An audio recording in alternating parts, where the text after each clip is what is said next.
Teryl. This is our first cross-country vlog ever recorded.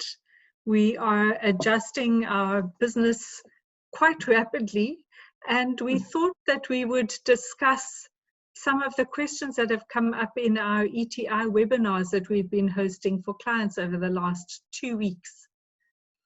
Yes, Cathie, I think there are a lot of questions people are asking. People are feeling a little insecure. Are they doing it right? And I know that some of the questions that have come up with, we've answered, but that some people who haven't had that, we thought we'd share what we've learned and what we've talked about. Yes. So I think it is an ever-changing landscape, but right now there are additional ETI benefits that can be claimed by a business. So firstly, Teryl, who can actually do these claims or make these claims? Well, first of all, you have to be tax compliant. I think that's, so in other words, in good standing with SARS to be able to claim. And they do talk about who are qualifying employers in the draft. But also, you had to have been an employer registered for employee tax on the 1st of March 2020. So those are the most important things to know. And then the main changes, Teryl? Well, I think it's interesting. So first of all, it's going up from, in your first 12 months, from the 1,000 Rand per month to 1,500. Then there's also the, in the second year, it's going from 500 to 1,000. What's also interesting, if you've been claiming for somebody within the 18 to 29 age group, and they still fall in there, and they're still in that range, you may, for the 4-month period, which is April, May, June, July 2020, claim 500 Rand for those people, even though you've already claimed the full benefit at this stage. Then there's another addition, just we mustn't forget that, people between 30 and 65 may also be claimed if they're earning between 4,500 and 6,500 Rand. So that's another benefit that the employers can claim.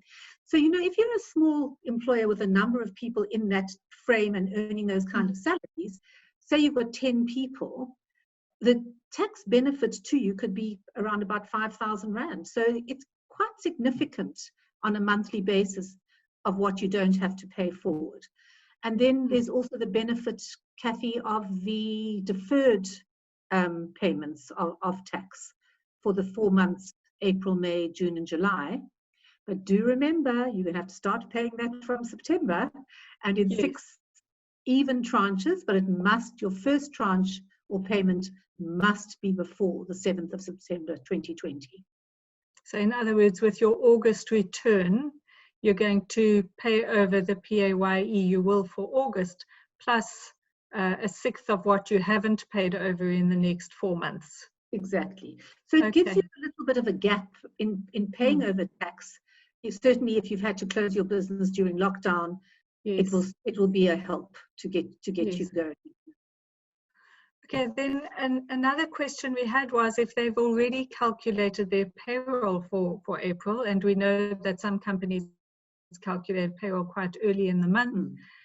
Is it worth their actually redoing the calculations to include the new ETI changes? Well, you don't have to, because you could do the month manually, but our advice would be to recalculate, because obviously at that stage you're in a situation where it's not going to impact on what you get out to people. All it is going to do is change the tax situation based on the ETI relief. Yes, but I think if you have a system that's automating tax certificates, you'll want these values included in those certificates. So it is worth redoing it. Yes, we think so. Yes. Thanks, Teryl. I think there was something also about SARS paying the ETI back more quickly. Yes, instead of doing the twice a year now, or every 6 months, they're now going to be doing it monthly. So that is also to help companies keep their cash flow going through this process. Right. Okay, thank you very much. I think that's very helpful. Thanks, Cathie.